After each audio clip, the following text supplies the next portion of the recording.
नमस्ते everyone, welcome back to mathematics. I am Stuti और आज हम पढ़ने वाले हैं एक बहुत ही खूबसूरत टॉपिक जिसका नाम है relation and we are studying class 11 chapter number 2 relation and function, जिसके ऊपर हम लोग एक्सरसाइज 2.1 अभी तक कर चुके हैं ना। आप लोगों ने कर ली होगी आई होप। अगर आपको उसमें कोई भी दिक्कत कोई भी डाउट है आप जाके मेरी वीडियोस चेकआउट कर सकते हैं, नहीं तो आप मुझे कमेंट्स में भी पूछ सकते हैं। And in this video we will study what are relations. Okay, so I know that you have a lot of doubts ma'am, image क्या होती है, range, codomain, ये सब क्या होता है मैम। तो don't worry, in this video you will get to know all of it and I promise if you watch this till the end आपको relation में कोई doubt नहीं बचेगा।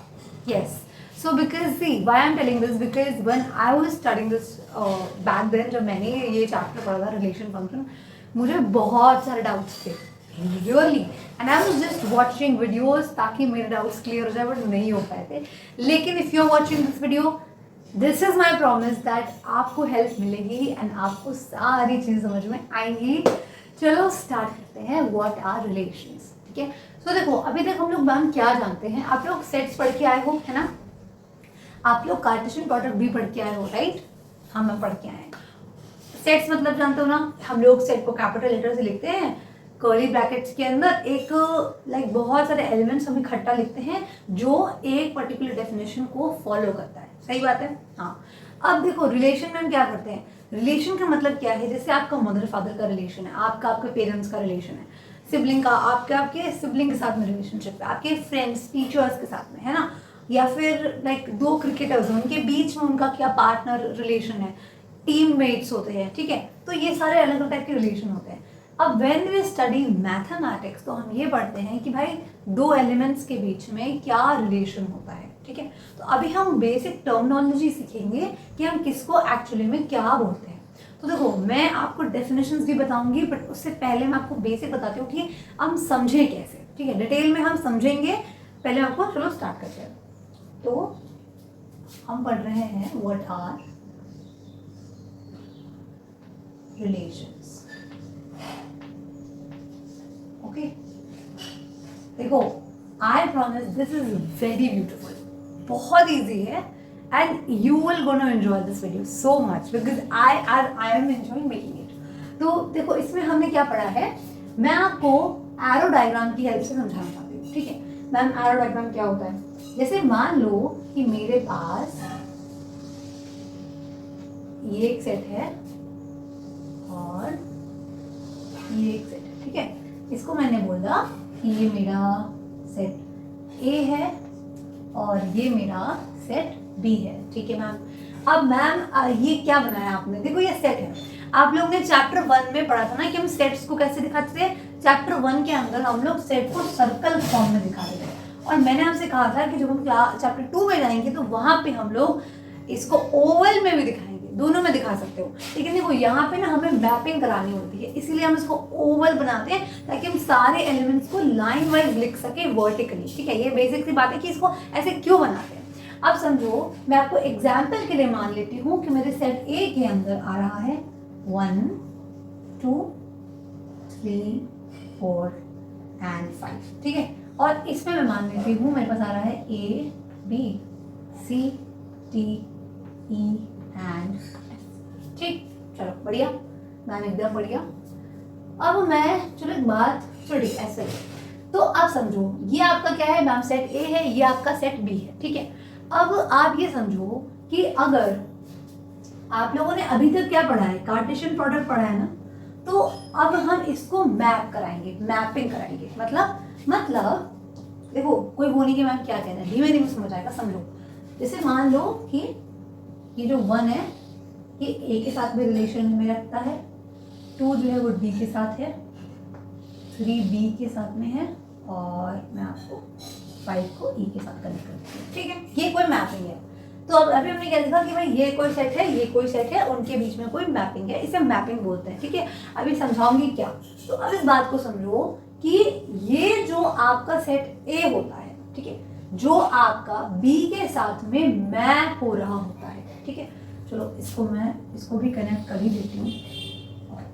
यहाँ पे मैंने क्या किया है, मेरे पास ये जो आपका सेट ए होता है, ठीक है, अब हम यही बोलेंगे ना कि ये जो 5 है, 5 आपका ई पे जा रहा है, ठीक है, तो हम ये बोलते हैं कि 5 की इमेज है ई, ठीक है। ऐसे मान लो ये कहाँ पे कोई मिरर है, ठीक है, समझाने के लिए बता रही हूँ। तो अगर मान लो ये 5 अपने आप को उधर मिरर में देखता है, तो ये बिकॉज ई पे जा रहा है, तो हम बोलते हैं कि ई 5 की इमेज है। क्या है, तो मैं लिख सकती हूँ ई इज, मैं यहाँ पे लिख देती हूँ, ठीक है, आप लोगों को दिक्कत ना हो, ई इज इमेज ऑफ 5, ठीक है। ई हमारी क्या 5 की इमेज। उसी प्रकार ए जो है वो 1 की इमेज है। इमेज याद कैसे रखोगे मैम, कौन किसकी इमेज है? सिंपल, जो जिसके साथ में रिलेशन में है, जो जिसके साथ में एरो बना हुआ है ना, तो जो आपका बी सेट है, जो आपका दूसरा सेट है, जिसके ऊपर हम मैप बनाते हैं, उसके एलिमेंट्स पहले वाले के इमेज होते हैं। ठीक, समझ आ गया? बढ़िया। अब समझो कि आपका जो सेट ए है, इसके जितने भी लोग हमने, जैसे इसमें 5 लोग हैं, ये पांचों देखो रिलेशन में है, पांचों के साथ एरो मैंने पांचों को किसी ना किसी से कनेक्ट करके रखा है, ठीक है। तो इसे हम बोलते हैं डोमेन। क्या बोलते हैं? हम बोलेंगे इसको डोमेन, ठीक है। तो आप समझो कि जो हमारा लेफ्ट साइड वाला सेट है, जो पेयर कर रहा है, इसको हम बोल देते हैं डोमेन, ठीक है। डोमेन हो गया। और जितने लोगों के साथ में पेयर बनाएगा, कंफ्यूज बिल्कुल नहीं होना आपको। डोमेन कौन है? जो आपका पहला वाला सेट है, जो इसके साथ बना रहा है रिलेशन, वो आपका डोमेन, ठीक है। और आपके जितने लोग भी, यानी जो भी इमेज बन रही है, ठीक है। अब देखो, जैसे यहाँ पे कौन कौन इमेज है, चलो अगर मैं इसको लिखूं इन रोस्टर फॉर्म, तो मैं क्या लिख सकती हूँ? आप इसको लिखोगे, अगर मान लो ये रिलेशन आर है, आर एक रिलेशन है, राइट, तो आर भी एक सेट बनेगा। तो मैंने इसको कैसे लिखा? इस तरह से कर्ली ब्रैकेट में लिखा। अब समझो 1 आपका ए के साथ में रिलेशन में है, तो 1, ए, ठीक, 1, ए हो गया, कोई दिक्कत नहीं, क्योंकि 1 ए के साथ है तो मैंने 1 को ए के साथ लिखा। अब देखो 2 किसके साथ है? मैम डी के साथ में। बचपन में मैचिंग करते थे ना, वैसा ही कुछ है, 2 डी के साथ में, ठीक। अब देखो 3 आपका बी के साथ में है, तो आपने 3, बी लिखा। आप लोग कार्टेशियन प्रोडक्ट पढ़ के आए हो ना, तो कार्टेशियन प्रोडक्ट में हम क्या करते थे? हर एक एलिमेंट को हर एक एलिमेंट के साथ में पेयर करते थे। यहाँ पे हमने क्या करा है? कुछ उसको रिस्ट्रिक्ट कर दिया, थोड़ा कम ही है। जैसे यहाँ पे 1 मैंने ए के साथ डाला है, 2 डी के साथ डाला है, 3 बी के साथ डाला है, 4 देखो 4 आपका सी के साथ में है, 4, सी, और 5 आपका किसके साथ में है? ई के साथ, ठीक, समझ आ गया?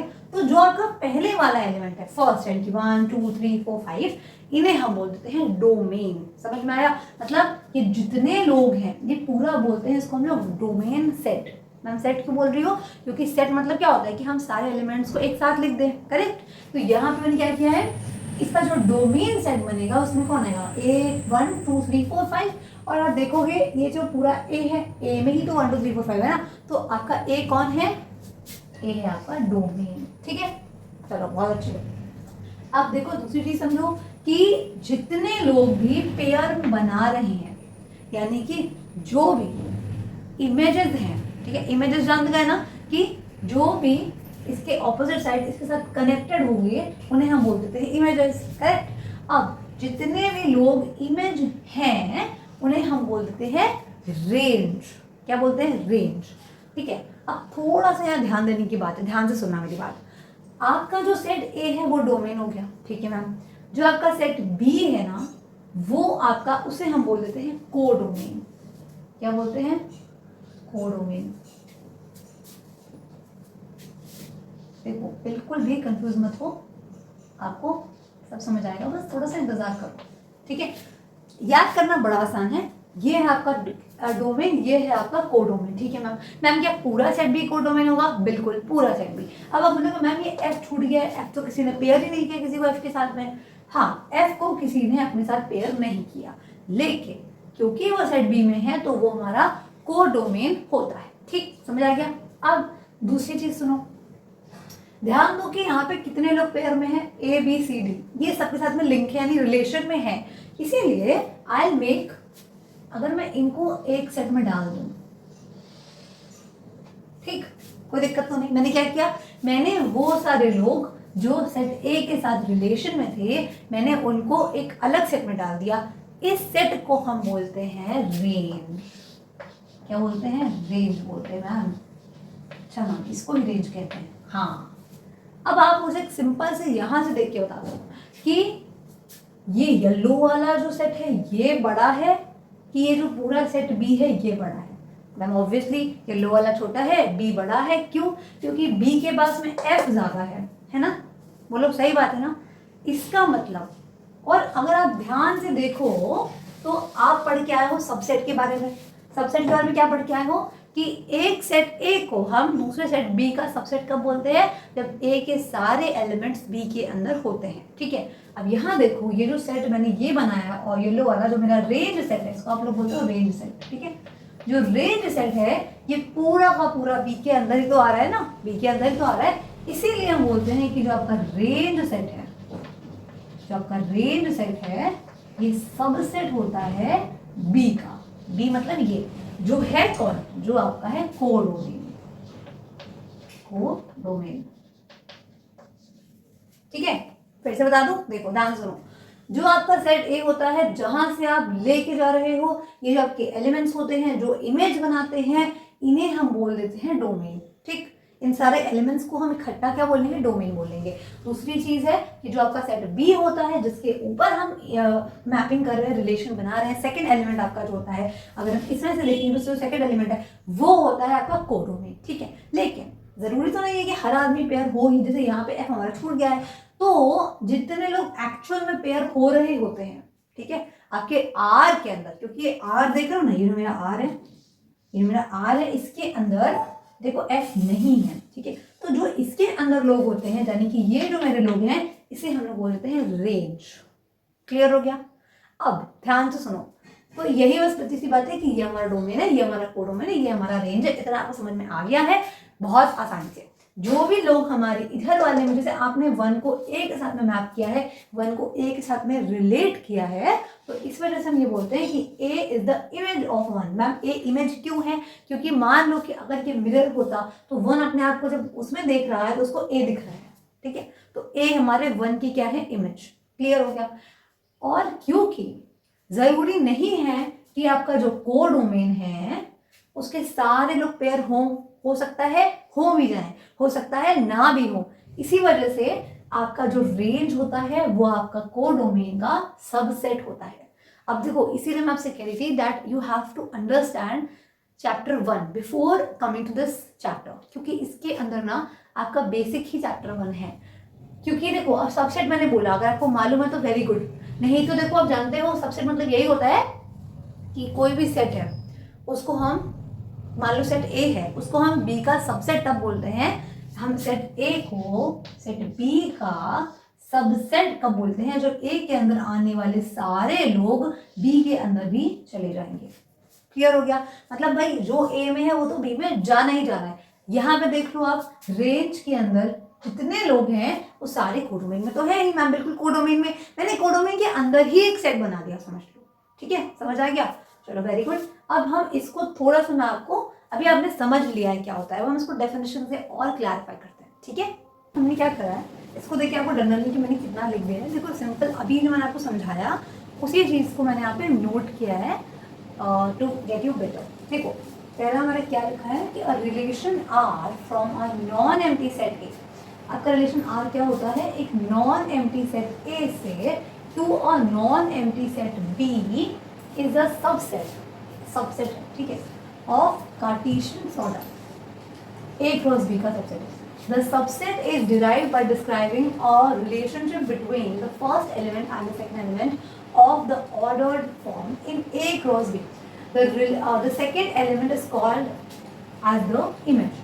आपका जो second element है is called as the image of the first element. मैंने आपको बताया था ना अभी कि आपका जो second element था वो क्या था? फर्स्ट वाले element का इमेज था, राइट?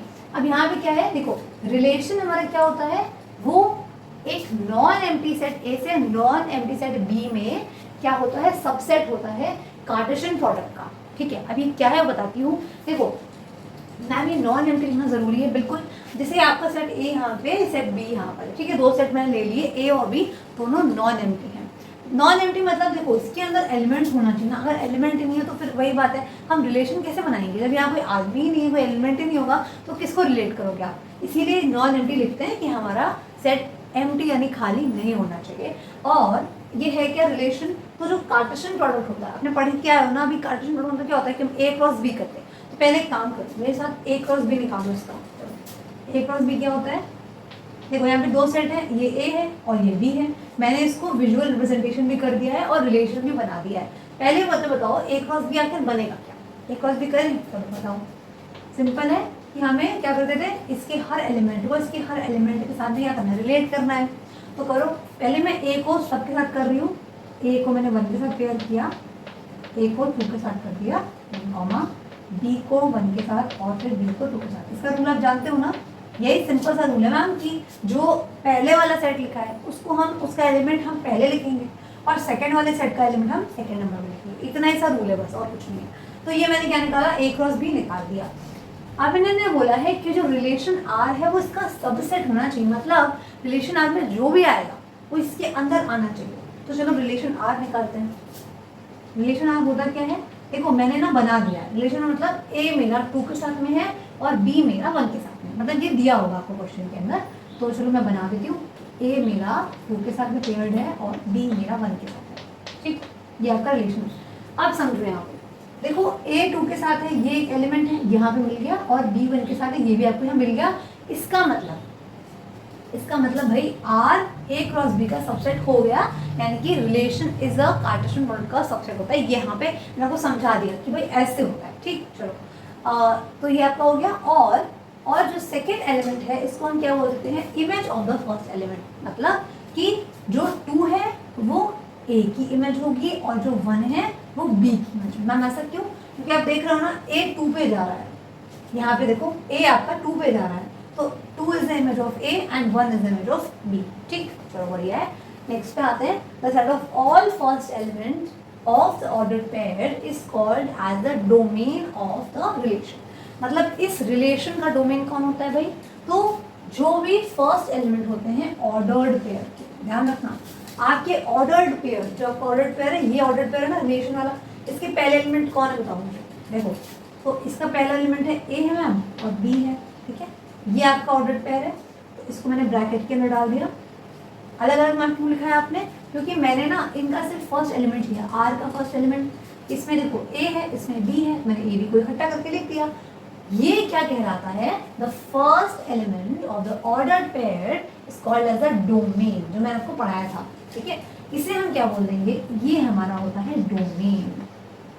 और जरा थोड़ा सा ऊपर आओ, यहाँ देखो तो ए बी क्या है, ए बी तो आपका पूरा ए है, यानी कि आपका ए क्या बन गया, ए बन गया आपका डोमेन। ठीक है, बढ़िया बात हो गई ना। तो ये आपका ए है ना, ए ही तो है, ये ए आपका क्या बन गया, डोमेन। चलो बढ़िया, नेक्स्ट आओ, the set of all second elements. अब जो सेकंड एलिमेंट्स होंगे मेरे, उनका जो सेट होता है in the relation is called as the range of the relation. कि मैम डोमेन तो ठीक है मगर रेंज कौन होगा, तो ये 1 और 2 ये दोनों ही सेकंड एलिमेंट हैं। देखो यहाँ पे आप आर पे ध्यान दो, ठीक है, ये देखो 2 यहाँ लिखा है, यहाँ पे 1 लिखा है, यानी अगर मैं 2 और 1 को एक ब्रैकेट में डाल दूँ 2,1, तो ये क्या है, ये है मेरा रेंज। ठीक है, अब यहाँ पे आओ तो देखो 2 1 इसमें भी तो लिखा है, यानी कि ये क्या हो जाएगा मेरा, मैं समझा देना क्या, कि ये B पूरा आपका यहाँ पे रेंज हो गया है। क्यों हो गया है, क्योंकि आप देखो B के अंदर कितने लोग हैं, 1 और 2 हैं, दोनों ने ही ना इनके साथ रिलेटेड है, रिलेशन में है, इसीलिए पूरा ये हो गया है रेंज। अगर यहाँ कोई भी एलिमेंट आपका छूट जाता तो ये पूरा डोमेन नहीं बनता, जैसे मैं लास्ट एग्जाम्पल में देखा था। तो आपको समझ में आ गया। अब बोलो कि मैम पहले 2 लिखा है बाद में 1 लिखा है, तो ये B कैसे बन गया। तो मेरे प्यारे बच्चों, आप जानते हो कि सेट के अंदर एलिमेंट्स आगे पीछे करना अलाउड होता है, राइट। तो आपका रेंज कौन बना, पूरा का पूरा B बन गया। ठीक है, वेरी गुड। नेक्स्ट है, the whole set B is called as the codomain. देखो वही जो मैंने आपको बताया था, यानी कि जो आपका पूरा सेट B है वो होता है कोडोमेन, यानी कि इस B को ही, I am sorry for the less space, जहाँ कम स्पेस बची है, ये सेट B जो मेरा पूरा है इसको हम लोग बोल देते हैं कोडोमेन। ठीक है, ठीक है, कोडोमेन। पर मैम जो रेंज है कोडोमेन समझ में नहीं आ रहा। देखो आपका जो सेट B है ना, यहाँ पर चाहे कुछ भी हो, चाहे इसमें एलिमेंट छूटे ना छूटे उससे फर्क नहीं पड़ता, वो हमेशा कोडोमेन कहलाएगा। लेकिन आपके ऑर्डर्ड पेयर में यानी आपके जो ये आर है, रिलेशन है, इसमें जो सेकेंड एलिमेंट होते हैं उनका जो सेट बनता है उसको हम बोल देते हैं रेंज। क्लियर हो गया? क्योंकि इस वाले केस के अंदर दोनों एलिमेंट पेयर्ड अप हैं, कोई बचा ही नहीं, जब कोई बचा ही नहीं इसीलिए ये आपका पूरा रेंज बन गया। यानी ये रेंज भी यही है और कोडोमेन भी यही है। ठीक है, इसमें मैम कोई गड़बड़ी तो नहीं है? नहीं है, समझो कैसे। तो यहाँ देखो जो रेंज होती है आपकी, जो आपकी रेंज होती है वो कोडोमेन की सबसेट होती है। अभी बताया था ना मैंने आपको। अब आप यहाँ देख पा रहे हो कि भाई रेंज भी यही है और कोडोमेन भी यही है, यानी आपको यहाँ से मिलता है कि बी सबसेट है बी का। तो मैम ये तो बिल्कुल सही बात है, हर एक सेट अपने आप का सबसेट होता है, ये बात तो सही है। ठीक है, बढ़िया। अब यहाँ पे तो आप ये पढ़ चुके हो कि भाई हम इसको रिप्रेजेंट करते हैं सेट बिल्डर फॉर्म से, जो मैंने आपको यहाँ पे अभी बोर्ड में नहीं किया है, और रोस्टर फॉर्म से जो यहाँ मैंने किया है। मैंने आर को रोस्टर फॉर्म में दिखाया है, और जो एरो डायग्राम है जो ये मैंने बनाया है ना यहाँ पे, जिस समझ में आपको आ रहा है, इसे हम एरो डायग्राम बोलते हैं। क्यों एरो डायग्राम बोलते हैं? क्योंकि देखो मैंने एरोज के थ्रू बताया है कि A2 पे जा रहा है, B1 पे जा रहा है, तो इसे हम एरो डायग्राम बोलते हैं और इससे हम इसको विजुअली रिप्रेजेंट करते हैं। अब आई होप कि यहाँ तक आपको दिमाग की बत्ती थोड़ी खुल गई होगी, और इसका एक एग्जाम्पल हम और करते हैं ताकि आपको समझ में बेटर आए। ब्यूटीफुल एग्जाम्पल ऑफ दिस जो हमने पढ़ा ऑफ द रिलेशन। क्या करना है आपको? लेट आपको ए दे दिया है, define a relation from A to A. ठीक है, यानी आपको ए से ए में ही रिलेशन बताना है बाई दिस। ये आपको आर दे दिया गया है और आपको करना क्या है? Depict the relation using arrow diagram. भाई हमारा फेवरेट वाला एरो डायग्राम बनाना है। Write down the domain, codomain, domain बताना है, कोडोमेन बताना है, रेंज ऑफ आर। ठीक है, काम बड़ा आसान है, हम तो कर लेंगे, बढ़िया है। चलो साथ में करते हैं।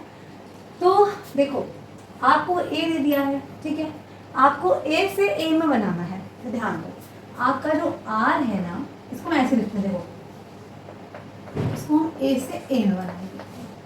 ठीक है, ये मैंने लिख दिया बिल्कुल, आपको ना ये चीज़ बताई नहीं गई। चलो मैं आपको बता देती हूँ, आप इसको समझ लो कि आप बाद में इसको ऐसे लिखते हो ए से ए में। ये हमारा आर है, रिलेशन जिसे हम लोग ए से ए में बनाते हैं। ठीक, चलो अब यहाँ देखो आपके आर में क्या है, एक्स और वाई आएंगे। अब यहाँ पर क्योंकि आप ए से ए में बना रहे हो, अभी ए से आएगा, दूसरा एलिमेंट भी ए का ही होगा। तो देखो मैम ये क्या दे रखा है, तो आप पहले ना इस पर वैल्यू डालते हैं। चलो देखते हैं कैसे करना है।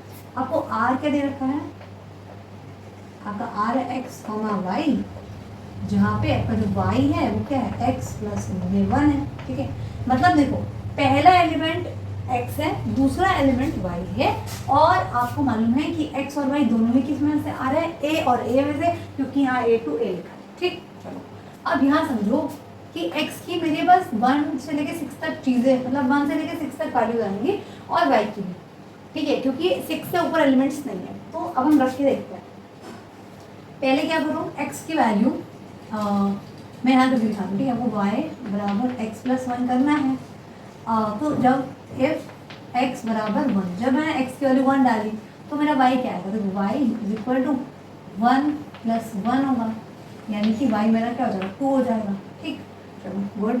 अब जब मैंने x को 2 लिया तो y बराबर क्या हो जाएगा, 2 प्लस 1 3 हो जाएगा, y हमारा 3 हो जाएगा। ठीक है, और फिर x को मैं 3 डालती हूँ तो आपको y क्या हो जाएगा, 3 प्लस में 1 यानी 4 का, मतलब जो भी x है उससे 1 प्लस y है।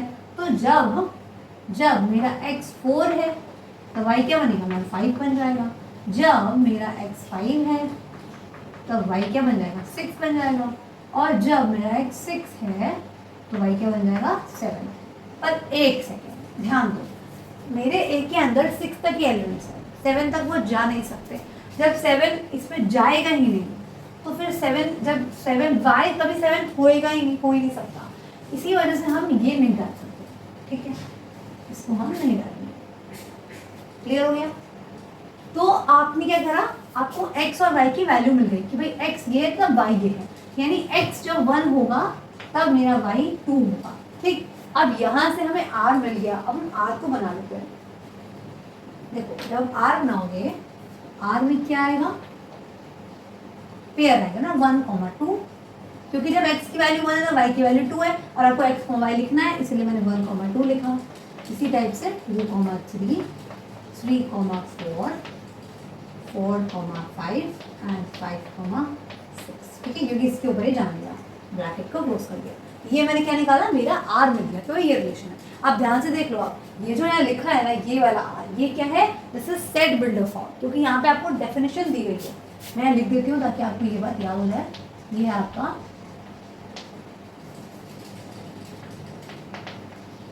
सेट बिल्डर फॉर्म, और ये हमने जो अभी लिखा है अभी ये है आपका रोस्टर फॉर्म।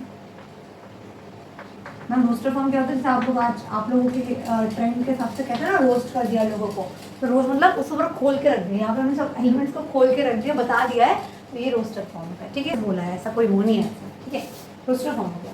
अब हमने क्या करा, आपको क्वेश्चन में पूछा गया है कि आपको ना इसको एरो डायग्राम की हेल्प से दिखाना है। तो मैम उसमें क्या है, बड़ा आसान है, वो तो हमारा फेवरेट है। चलो एरो डायग्राम बनाते हैं। तो यहाँ पे हम बनाएंगे इसका एरो डायग्राम। ये मेरा सेट ए हो गया, सॉरी यहाँ थोड़ा बड़ा हो गया है, just make it little smaller. ये है मेरा सेट ए और ये मेरा सेट बी। मैम बी, अरे भाई देखो दोनों सेट ए ही हैं, तो यहाँ पे भी ए आएगा, यहाँ पे भी ए आएगा। हम ये भी कर सकते हैं, हाँ बिल्कुल कर सकते हैं, आपकी मर्जी। आप जिसको जिससे मैप करो, ए को ए से मैप करो तो दोनों साइड ए लिखोगे। अब देखो ये आपका हो गया। अब इसमें एलिमेंट्स कौन से डाल दो, 1, 2, 3, 4, 5, 6। ठीक है, यहाँ पे भी 1, 2, 3, 4, 5 एंड 6। ठीक है, अब यहाँ पे क्या करना है, आपको ये दे रखा है, बस सिंपल आपको मैप कैसे कराते हैं। देखो अपने आर को पकड़ो, ये आर लिखा है ना आपका, 1 2 के साथ है, 2 3 के साथ है, ऐसे। तो आपका 1 कहाँ जा रहा है, 1 आपका 2 पे जा रहा है, 2 आपका 3 पे जा रहा है, 3 4 पे जाएगा, 4 5 पे और 5 6 पे जा रहा है। ये आपका है। ठीक है, पर मैम ये तो 6 छूट गया। हाँ तो कोई बात नहीं, छूट गया तो, और आपका 1 भी छूट गया, कोई बात नहीं।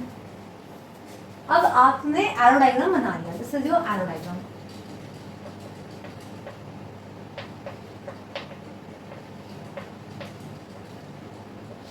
ठीक है, एरो डायग्राम में बना लिया। अब आपको क्या निकालना है, डोमेन, कोडोमेन, रेंज।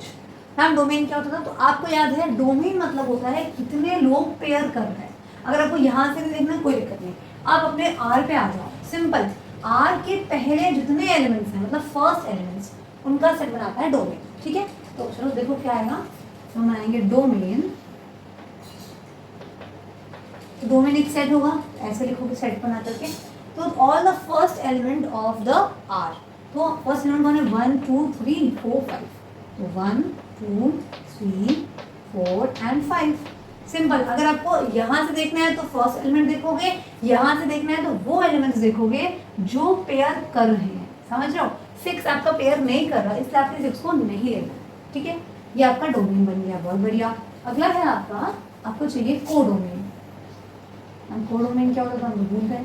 याद करो, कोडोमेन मतलब होता है कि पूरा सेट बी हमेशा कोडोमेन है।